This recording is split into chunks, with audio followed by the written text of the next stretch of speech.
If you were a colonist in the 1600s looking for a fresh start or a new life, Pennsylvania probably would have been your best bet out of the 13 colonies. Here's why I'd pick it out of any other colony. Pennsylvania got its start in 1681 when King Charles II handed over a large piece of land, over 45,000 square miles, to a guy named William Penn. Penn was an English Quaker, and back then, Quakers were persecuted a lot in England. So he had the idea of building a colony where people could actually practice their religion in peace. He called it the, quote, holy experiment. And a year later, in 1682, he founded the city of Philadelphia, which literally means city of brotherly love. Pennsylvania had a lot going for it geographically. From rich farmland to forests to two major rivers in the Delaware and the Schuylkill. Penn actually sat down and individually planned Philadelphia out with grid lines. He planned wide streets and open public squares, which were quite ahead of their time. As the city grew, it filled up with brick homes, Quaker meeting houses, markets, and churches. Eventually, the Pennsylvania State House, which is now the Independence Hall as we know it. Pennsylvania was what's called a proprietary colony, meaning that Penn and his family ran the place under a charter from the king. But Penn didn't really want to be a dictator, so he set up an elected assembly. In 1701, he signed off the Charter of Privileges, which essentially acted like Pennsylvania's constitution up until the Revolution. The Charter of Privileges protected religious freedom and gave elected officials power to make laws. The soil in Pennsylvania was perfect for farming crops such as wheat, rye, and corn.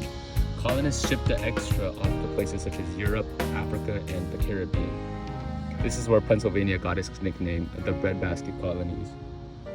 All the grain passed through the port of Philadelphia, which grew quickly into one of the busiest ports in British North America by the late 1700s. Ironworking, lumber, and shipbuilding were also present in limited amounts. Because Penn welcomed almost everyone, Pennsylvania quickly ended up as one of the most diverse colonies. English, Welsh, German, Dutch, and Scot-Irish settlers all lived side by side. Religiously, it was much more tolerant than somewhere like the Puritan Massachusetts. But honestly, it wasn't a perfect society still.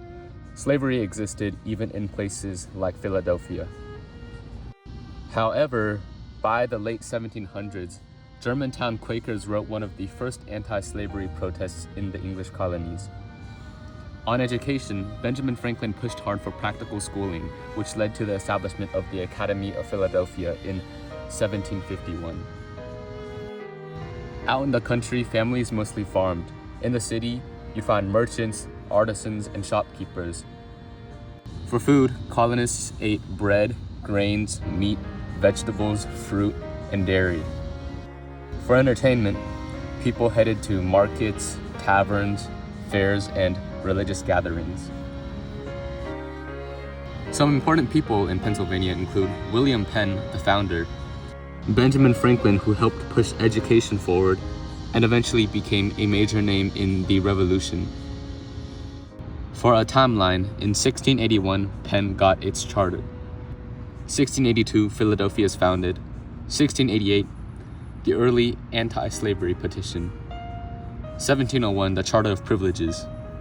Today, Pennsylvania's Independence Hall and Liberty Bell mark where the Declaration of Independence and Constitution were debated.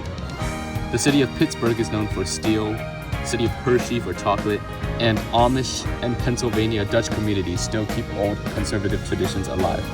Additionally, there are universities such as the University of Pennsylvania and Pennsylvania State. Pennsylvania is where I want to plant my roots.